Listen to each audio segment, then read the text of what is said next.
Hi everyone, it's Miss Valadez here with our new story for today. Today we are going to be reading a book called Franklin Forgives.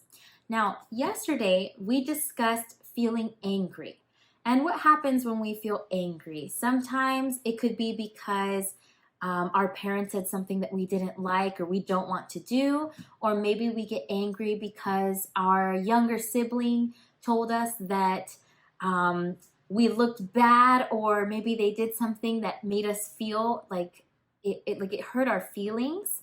Um, our book for today focuses on the topic of forgiveness. Now, after we've had our feeling or our feelings of anger, what do we do? How can we forgive someone who hurts us?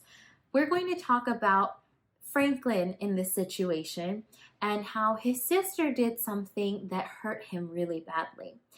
His sister was sad, and Franklin didn't want to forgive her, but why? Why didn't he want to forgive her? I want you to think about why you wouldn't want to forgive someone. Is there something that someone did to you that maybe you're just so angry about and you feel like it's impossible to forgive them because they really hurt you? Let's talk about what we can do, how it makes the other person feel, and how it makes us feel when we don't forgive. I want us to really dive into the story, and we'll discuss all of this when we come back at the end. Let's get started. Franklin forgives.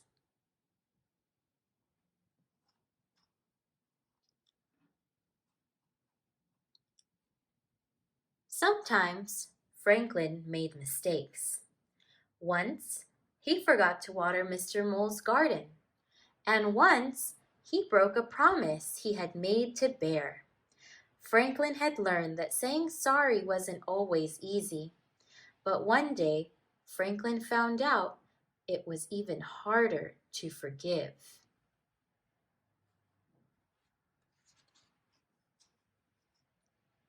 One sunny afternoon, Franklin's mother had an idea. "It's so hot inside," she said. "Let's take our supper down to the pond." Franklin and Harriet cheered. Franklin ran to get his snorkel and flippers. In his room, he saw Goldie swimming around and around her goldfish bowl. "Want to have an adventure, Goldie?" he asked. "Want to see what the pond looks like?"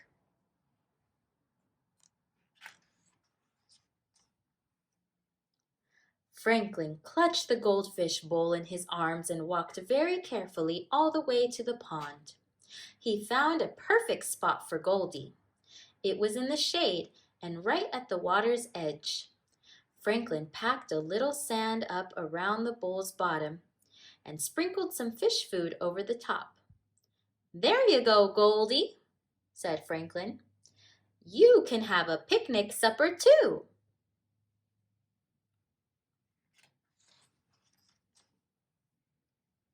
Franklin's mother said there was lots of time to play before supper. "Can't catch me," called Harriet, and off she ran along the shore. Franklin chased after her. Harriet ran and ran, slipping and splashing in the water. Suddenly, Harriet saw Goldie's bowl just in front of her. With a mighty leap, she tried to jump over it, but Harriet was too little, and her legs were too short. The bowl tipped over, and Goldie swam out. "No!" shouted Franklin.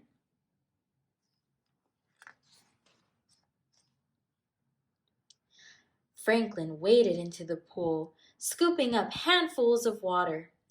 "Goldie!" he shouted. "Goldie!" Franklin's parents came running. Franklin told them what had happened. I didn't mean to," Harriet cried. "I'm sorry." Her mother held her tight.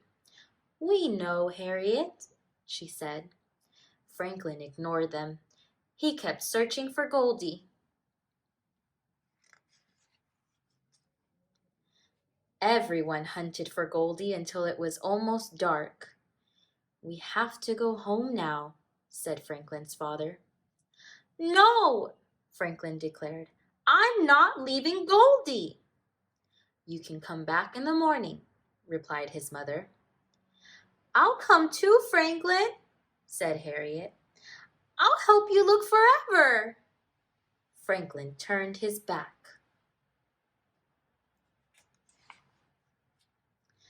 That night, Harriet cried herself to sleep. A little while later, Franklin's parents tiptoed into his room. We know you're sad and angry, said his father, but it was an accident. Can you forgive Harriet? Franklin shook his head. If I forgive Harriet, then that means I'm forgetting Goldie, he argued. You'll never forget Goldie, his mother said. And Harriet feels as sad as you do. Franklin didn't answer. When morning came, the first thing Franklin saw was Goldie's empty bowl. He picked it up and hurried to the kitchen. Harriet was already there. I made pancakes, she said. You like pancakes? I'm not hungry, said Franklin. I'm sorry, Franklin, whispered Harriet. I really, really am. Sorry won't help me find Goldie, Franklin replied. He ran back to the pond. By now, Franklin's friends had heard the news. Bear and Beaver showed up at the pond and helped Franklin search. Poor Harriet, said Beaver. I bet she feels awful. Franklin frowned. Did she say sorry, Franklin? Asked Bear. Yes, muttered Franklin. But what good does that do?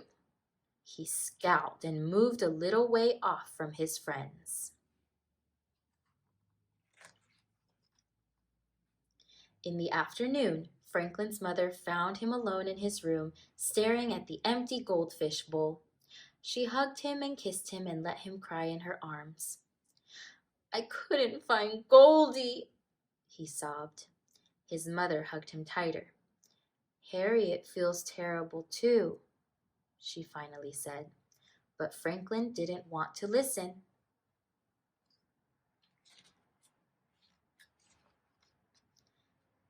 After supper, Franklin's father asked him to help with the dishes. You didn't eat much, he said.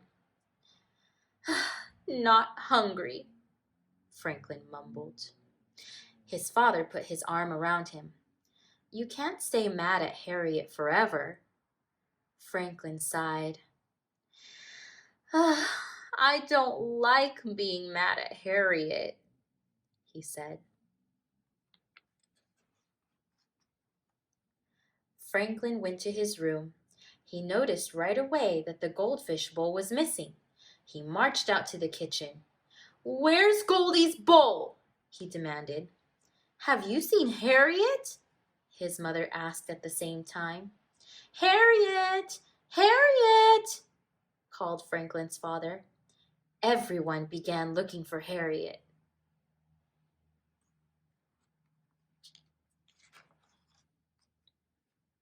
Franklin found Harriet on the back step. Goldie's bowl was beside her. I want to get Goldie back for you, she explained. Franklin took her hand. I know, Harriet, he said, but you can't go to the pond by yourself. We'll go together to look, first thing in the morning. Poor Goldie, whispered Harriet. She's all alone in that great big pond. Franklin thought for a moment. Maybe she's having a great big adventure, he said. Franklin and Harriet decided to draw pictures of Goldie. After a while, Beaver waved to them through the window. She held up a jar. Look who was swimming by my house, she called. Goldie! Franklin exclaimed.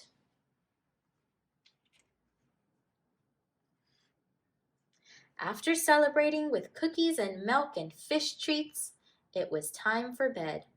Franklin carried Goldie into his bedroom. Then he went and got Harriet. "You can sleep in here with us tonight," he told her. "Maybe Goldie will tell us all about her big adventure." Harriet smiled at her brother, and Franklin smiled back. The end. Hi everybody, we're back with the end of our story, Franklin Forgives, and I want you to think about what happened in the story. In our story, Harriet lost Goldie on accident because she and Franklin were playing in the pond. Now, Franklin got very upset about that, and he didn't forgive Harriet for a very long time. What would you do if something like that happened to you? Would you forgive your little brother or sister or mom and dad if that happened? Now, it's important to remember that when we forgive, it's not just for the other person. The other person may feel very badly about what they did and because of the fact that they hurt you. But it's not just for them, it's also for you. Because when you hold on to an anger and you hold on super, super tight to that anger and you say, "No, I don't want to forgive because I don't want to." And that's that, and that's what you decide that you want to do. It doesn't really feel very healthy. It's not something that we should hold inside because then we stay angry for a very long time. And it's important that we see the other person's feelings too. Harriet was really, really sad, and she felt very sorry about losing Goldie. Do you think that if someone did something to you and they apologized many times, that you would feel bad after a while for not forgiving them? I know it's difficult, and I know it can be very hard. But let's not forget, forgiveness is something that Jesus has asked us to do as well. Jesus taught his disciples that it's important to forgive. And his disciples learned their lesson. And slowly but surely, they started to forgive people too. Just like Jesus forgives us when we do something that isn't very good. Jesus still loves us. And it's important for us to remember that no matter what happens, he will always love you. I want you to take this lesson and don't forget that your forgiveness towards someone else can always make the situation better. It makes you happier. It makes you feel like you don't have to fight with them anymore. And when you forgive, you're doing what Jesus has asked you to do, which is to forgive and love each other, because that is what he taught his disciples and what he expects from us.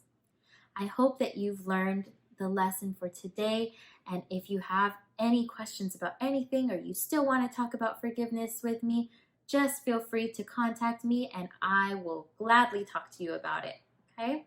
I look forward to our next story time, and I hope you guys have a wonderful day. Bye!